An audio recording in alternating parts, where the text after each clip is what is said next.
जय जोहार, नमस्कार। दैनिक छत्तीसगढ़ चैनल देख रहे हैं आप और छत्तीसगढ़ प्रदेश की आज की तमाम सभी महत्वपूर्ण बड़ी खबरों की शुरुआत सर्वप्रथम आज की पहली बड़ी खबर के साथ 1,27,000 हितग्राहियों को अगस्त माह में 500 रुपये पेंशन मिलने वाला है।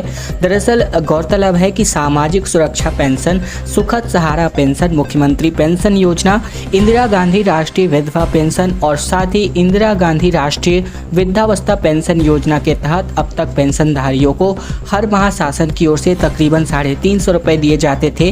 वहीं विगत बजट सत्र के दौरान मुख्यमंत्री के द्वारा पेंशन की राशि बढ़ाने को लेकर घोषणा की गई थी, जिसके बाद से हितग्राहियों को इसका लंबे अरसे से इंतजार हो रहा था। लेकिन घोषणा के 3 माह बाद अब जाकर इसके लिए शासन ने अधिसूचना जारी की है। माह अगस्त से बढ़ी हुई राशि के साथ पेंशन सीधे खाते में डाल दी जाएगी। इंदिरा गांधी वृद्धावस्था पेंशन योजना में 80 वर्ष से अधिक आयु वाले वृद्धजनों को अभी तकरीबन 650 रुपये प्रति माह दिए जाते हैं। इसी तरह इंदिरा गांधी निःशक्तजन पेंशन योजना के हितग्राहियों को 500 रुपये प्रति माह दिया जाता है और इन दोनों योजनाओं का मुख्यमंत्री के बजट सत्र में उल्लेख नहीं किया गया था, इसीलिए इनकी पेंशन में तकरीबन 150 रुपये की वृद्धि नहीं हो रही है। मणिपुर हिंसा के विरोध में रायपुर की महिलाओं ने कैंडल मार्च निकालकर विरोध जताया और सरकार से सुरक्षा की मांग करी गई। मणिपुर में हो रही हिंसा और हाल ही में हुई महिलाओं की प्रताड़ना व दुष्कर्म को लेकर छत्तीसगढ़ी महिला समाज की महिलाओं ने बीती शाम को 7 बजे कैंडल मार्च निकाला। ये मार्च शहीद भगत सिंह चौक से तेलीबांधा तालाब तक निकाला गया। इसमें शहर के अलग अलग वर्ग के लोग शामिल हुए। छत्तीसगढ़ी महिला समाज की अध्यक्ष मालती देवी ने कहा कि मणिपुर के हालात आज बेहद खराब हैं। दो समुदाय के बीच एक तरह की हिंसा फैली हुई है। सारा देश जिसे देखकर व्यथित है। हाल ही में महिलाओं के साथ दुष्कर्म कर उन्हें सार्वजनिक रूप से नग्न करके घुमाया गया। हम मणिपुर सरकार से शांतिपूर्ण कैंडल मार्च से ये मांग करते हैं कि इस तरह की पुनरावृत्ति ना हो और देश की महिलाएं सुरक्षित हो।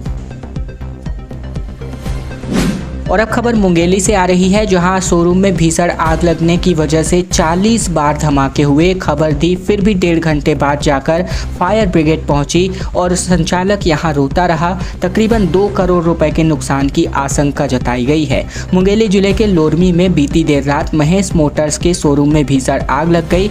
इसके बाद तकरीबन 40 से ज़्यादा बार यहां धमाके हुए। आसपास के लोग यहां सहम गए थे। फायर ब्रिगेड को इस बात की सूचना तक दी गई थी। इसके बावजूद फायर ब्रिगेड की गाड़ी तुरंत मौके पर नहीं पहुंची। उसे पहुंचने में तकरीबन 1.5 घंटे से भी ज्यादा का वक्त लग गया। इस हादसे में तकरीबन 2 करोड़ रुपए से भी ज्यादा के नुकसान की आशंका है। इधर सूचना मिलने पर शोरूम का संचालक महेश कश्यप मौके पर पहुंच गया और रोने लगा। वह लोगों से गुहार लगाता रहा कि किसी तरह से आग को बुझा लो, मगर आग इतनी जबरदस्त तरीके से फैल चुकी थी कि उसे तुरंत बुझाया नहीं जा सका। रात तकरीबन 10 बजे के आसपास ये भीषण हादसा हुआ। तकरीबन 7 बजे शोरूम संचालक ने शॉप बंद कर दिया था रोज की तरह और अचानक रात 10 बजे के तकरीबन शोरूम के अंदर के आसपास से आग की लपटें दिखाई देने लगी थी। और अब खबर आ रही है कि राज्य के तकरीबन 30 रेलवे स्टेशन ऐसे हैं जो कि अब मॉडिफाई होने वाले हैं। अमृत भारत स्टेशन योजना के तहत इन देश के तकरीबन 1309 स्टेशनों को चुना गया है, जिसमें SECR के 49 रेलवे स्टेशन का भी नाम शामिल है। और अगर छत्तीसगढ़ की बात करें तो यहाँ के 30 रेलवे स्टेशन मॉडिफाइड होने वाले हैं। दरअसल रेल मंत्रालय की सलाहकार समिति ने 20 जुलाई को अमृत भारत स्टेशन योजना के तहत कुल मिलाकर 1309 रेलवे स्टेशनों को अपग्रेड करने का फैसला लिया है। इसमें राज्य के 30 स्टेशन को भी शामिल किया गया है। इस बारे में रेल संचार और इलेक्ट्रॉनिक सूचना एवं प्रौद्योगिकी मंत्री अश्विनी वैष्णव ने राज्यसभा में जानकारी दी है। उनके मुताबिक साल 1999 से 2008 तक देश में मॉडल स्टेशन योजना लागू थी, जिसके तहत रेलवे स्टेशनों पर 594 स्टेशनों का विकास करना था। और अब अमृत भारत स्टेशन योजना लागू की जा रही है, जिनमें अब इन स्टेशनों का विकास होने वाला है। डायरिया के 81 नए मरीज मिले हैं और विधायक ने अब सवाल उठाए हैं। डॉक्टर कृष्णमूर्ति बांधी ने कहा कि प्रभावित इलाकों में अफसरों को भेजा जाए, सूचना केंद्र का भी निर्माण किया जाए। दरअसल बिलासपुर के चाटीडीह क्षेत्र के बाद अब मस्तूरी क्षेत्र के 2 गांव, जिनमें मानिक चौरी और खोकड़ी गांव हैं, यहां डायरिया के मरीज मिलने का सिलसिला जारी है। अब तक यहां 81 नए मरीज मिल चुके हैं, जिसके बाद विधायक कृष्णमूर्ति बांधी ने स्वास्थ्य व्यवस्था पर भी सवाल उठाए हैं। उधर BMO से चर्चा करके प्रभावित इलाकों में जाकर पीड़ितों की मदद करने को भी कहा गया है। बीते दिन इन दोनों गाँवों में डायरिया के 56 मरीज मिले थे, जिनमें तकरीबन दर्जन भर पीड़ितों को अस्पताल में भर्ती कराया गया था। इसके बाद से स्वास्थ्य विभाग की टीम ने गाँव में हेल्थ चेकअप कैंप भी लगाया और सर्वे भी किया जा रहा है। इस दौरान उल्टी दस्त की शिकायत वाले तकरीबन 25 मरीजों को दवा वितरित किया गया और अब तक दोनों गांवों में 81 मरीज मिल चुके हैं। और अब खबर रायपुर से, जहां कंजक्टिव वायरस के पीड़ित मरीज देखने को मिल रहे हैं। राजधानी के कई इलाकों में पिंक आई बीमारी फैलती नजर आ रही है। आंखों की चुभन से ये लक्षण शुरू हो रहे हैं। बरसात का मौसम आने के साथ ही राजधानी के कई इलाकों में पिंक आई यानी कि कंजक्टिव वायरस फैल रहा है। आंखों में चुभन के साथ ही इसके लक्षण शुरू हो रहे हैं। 24 घंटे के भीतर आंखों से पानी बहने से लेकर आंखें लाल होने तक की स्थिति में पीड़ित पहुंच रहे हैं। अंबेडकर अस्पताल में पिछले एक हफ्ते से रोजाना औसतन 1.5 दर्जन मरीज ओपीडी में पहुंच रहे हैं। वहीं गुरुवार की स्थिति सबसे ज्यादा बिगड़ती शुरू हुई। शुक्रवार को तो लोधीपारा तरुण नगर में सबसे ज्यादा संक्रमण फैलने की आशंका है। यहां एक ही बस्ती में तकरीबन 40 से ज्यादा पीड़ित हो गए हैं। स्वास्थ्य विभाग के फील्ड वर्करों ने यहां कैंप लगाने तक की सिफारिश कर दी है। स्वास्थ्य विभाग के अफसरों ने सभी हेल्थ सेंटरों को अलर्ट मोड पर रखा है। लोगों को सावधानी बरतने को कहा गया है। इसी के बावजूद वायरस यहां तेजी से अपना पांव पसार रहा है।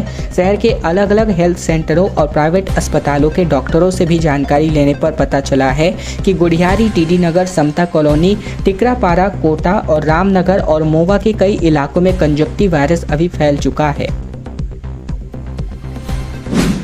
छत्तीसगढ़ के कांग्रेस नेताओं की गुंडागर्दी लगातार बढ़ती जा रही है। वीडियो जो है सोशल मीडिया पर खूब वायरल हो रहा है, जहां कलेक्ट्रेट में घुस करके कर्मचारी को थप्पड़ मारते हुए पीटते हुए वीडियो वायरल हो रहा है। उसके साथी ने बीच सड़क पर थप्पड़ मारा। दरअसल नारायणपुर जिले में एनएसयूआई के जिला उपाध्यक्ष सक्कू सलाम की गुंडागर्दी का वीडियो सामने आया है।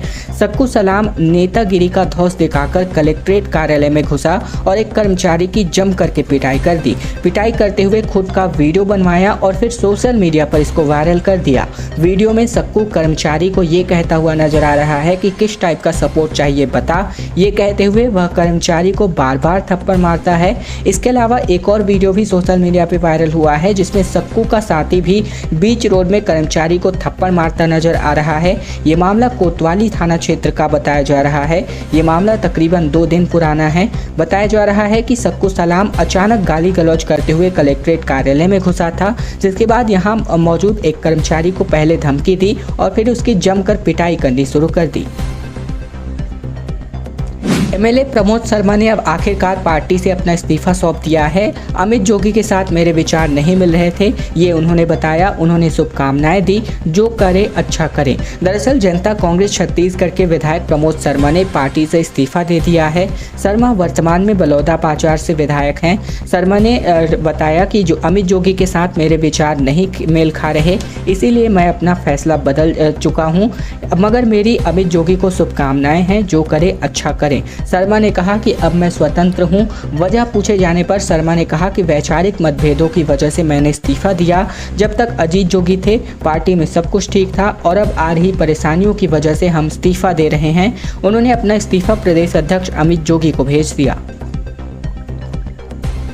और अब खबर ये आ रही है सारंगढ़ बिलाईगढ़ से, जहां शराबबंदी पर नेता अजीब भाषण दे रहे थे और इसी मंच पर कार्यकर्ता शराब पीते नजर आए, जो कि अपने आप में एक दोगलापंती वाली बात है। दरअसल बीजेपी की शंखनाद रैली आयोजित हुई थी, जहां उपाध्यक्ष ने कहा कि ये हमारे लोग नहीं, सरकार की कूटनीति है। दरअसल सारंगढ़ बिलाईगढ़ जिले में बीजेपी कार्यकर्ताओं के शराब पीने का वीडियो सोशल मीडिया पर जमकर वायरल हो रहा है।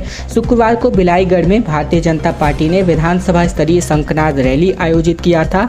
इसमें एक तरफ तो शराबबंदी पर बीजेपी नेता भाषण देते रहे, दूसरी तरफ कार्यकर्ता बीजेपी की टोपी पहनकर शराब का लुत्फ उठाते रहे। कार्यक्रम के पूर्व विधानसभा अध्यक्ष गौरीशंकर अग्रवाल, पूर्व लोकसभा सांसद कमला देवी पाटले, बलौदाबाजार भारतीय जनता पार्टी के जिलाध्यक्ष सरम जांगड़े, इसके अलावा सारंगढ़ बिलाईगढ़ के भाजपा जिलाध्यक्ष सुभाष जालान समेत तमाम बड़े नेता मौजूद थे। इन्होंने बिलाईगढ़ की समस्याओं को लेकर मंच पर भाषण दिया और इस दौरान बीजेपी नेताओं ने शराबबंदी को लेकर कांग्रेस सरकार को घेरने का प्रयास भी किया। 3 दिनों तक ईडी आईएएस रानू साहू से पूछताछ करने वाली है। अरेस्ट करने के बाद अफसरों को कोर्ट में पेश किया गया है और 14 दिन की रिमांड मांगी गई थी। दरअसल ईडी ने कोल लेवी स्कैम मामले में शनिवार को छत्तीसगढ़ की एक और आईएएस अफसर रानू साहू की गिरफ्तारी की है। उन्होंने कोर्ट में पेश किया है इनको, जहां कोर्ट ने 25 जुलाई तक ईडी को रिमांड दे दी है। शुक्रवार को ही ईडी की टीम ने रानू साहू समेत कुछ अन्य कारोबारियों और नेताओं के यहां दबिश दी थी। रानू साहू छत्तीसगढ़ की दूसरी आईएएस ऑफिसर हैं जिन्हें ईडी ने गिरफ्तार किया है। इसके पहले आईएएस समीर बिश्नोई भी ईडी ने गिरफ्तार इनको किया जा चुका है, जो अभी रायपुर सेंट्रल जेल में बंद हैं। ईडी ने कोर्ट से 14 दिन की रिमांड मांगी थी, लेकिन कोर्ट ने 3 दिन की रिमांड ही दी है। शुक्रवार देर रात रानू साहू के देवेंद्र नगर स्थित सरकारी आवास में टीम ने छापेमारी की थी। इसमें मिले अहम सबूतों के मुताबिक रानू साहू करोड़ों रुपए के हेरफेर में शामिल थी। फिलहाल मामले की जांच जारी है। ईडी ने कोई बयान अभी जारी नहीं किया है। रानू साहू इस समय कृषि विभाग में संचालक के पद पर पदस्थ हैं। इससे पहले रानू साहू रायगढ़ जिले की कलेक्टर रह चुकी हैं। खराब सड़कों को लेकर आम आदमी पार्टी ने बीजेपी को घेरा, कहा प्रदेश की 93% सड़क अमानक है। इसके अलावा टाटीबंध फ्लाईओवर चालू नहीं हुआ तो ये आंदोलन करेंगे। आम आदमी पार्टी ने प्रेस कॉन्फ्रेंस में ये बातें कही। छत्तीसगढ़ में सड़कों की स्थितियों को लेकर के आम आदमी पार्टी ने रायपुर में सरकार को घेरा। आम आदमी पार्टी के नेताओं ने कैग की रिपोर्ट यानी सीएजी की रिपोर्ट को हवाला देते हुए कहा कि प्रदेश की 93% से ज़्यादा सड़कें जाँच में अमानक साबित हुई हैं, जिससे हर दिन सड़क पर चलने वाले लोगों के जानों को खतरा बना रहता है। इसके अलावा आम आदमी पार्टी ने टाटीबंध फ्लाईओवर चालू होने में हो रही लेट लतीफी को लेकर आंदोलन की चेतावनी भी दी है। आम आदमी पार्टी के प्रदेश प्रवक्ता सूरज उपाध्याय ने कहा कि सीएजी की रिपोर्ट बताती है कि छत्तीसगढ़ में 7,401 सड़कों के सैंपल में से 6,852 सैंपल फेल हो गए, जिनमें पता चलता है कि ज़्यादातर सड़कें अमानक तरीके से बनी हुई हैं। उन्होंने आगे कहा कि पूरे देश में छत्तीसगढ़ की सड़कों के हालात बेहद खराब हैं। उन्होंने आरोप लगाते हुए कहा कि पहले भाजपा सरकार और अब फिर कांग्रेस सरकार ने जनता के पैसों का केवल दुरुपयोग किया है।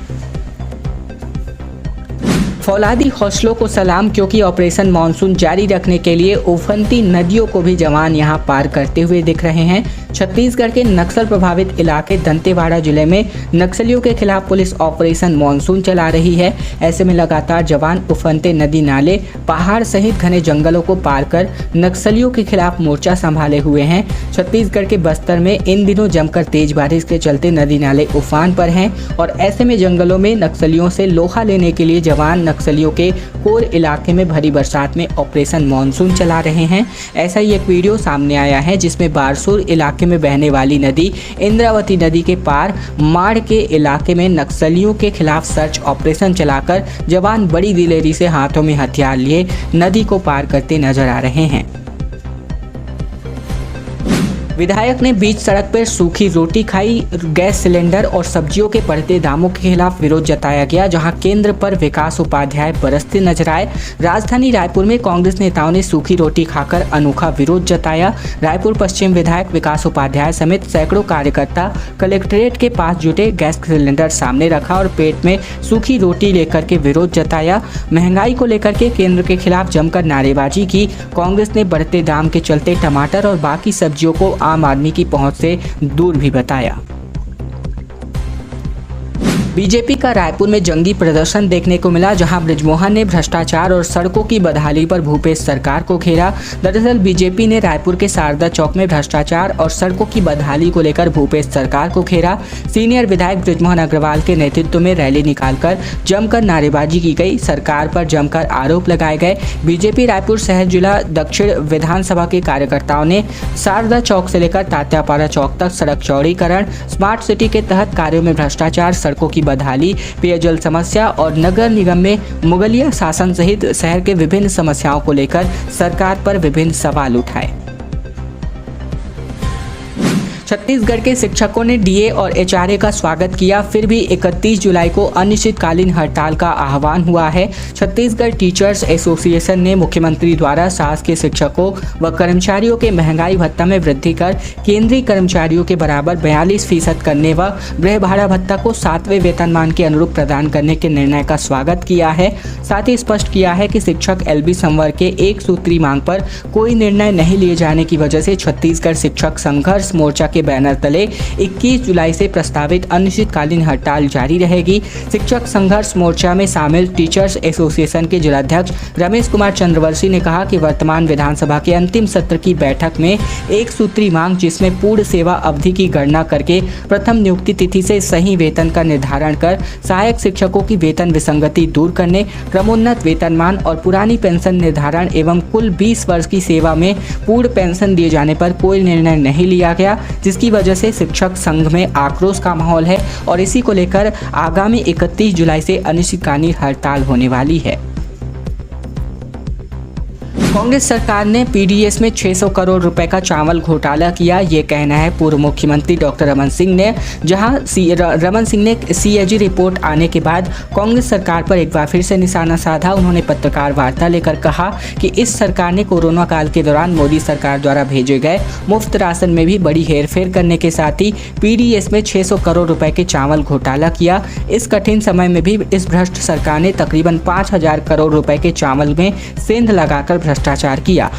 खैर दोस्तों, आज की खबरों का सिलसिला बस यही तक का था। अगर आपको यह वीडियो पसंद आए तो वीडियो को लाइक कीजिएगा। चैनल पर नए हैं तो चैनल को भी जरूर से सब्सक्राइब कर लीजिएगा, ताकि प्रतिदिन की महत्वपूर्ण खबरें छत्तीसगढ़ समाचार हम आप तक रोजाना पहुंचा सकें।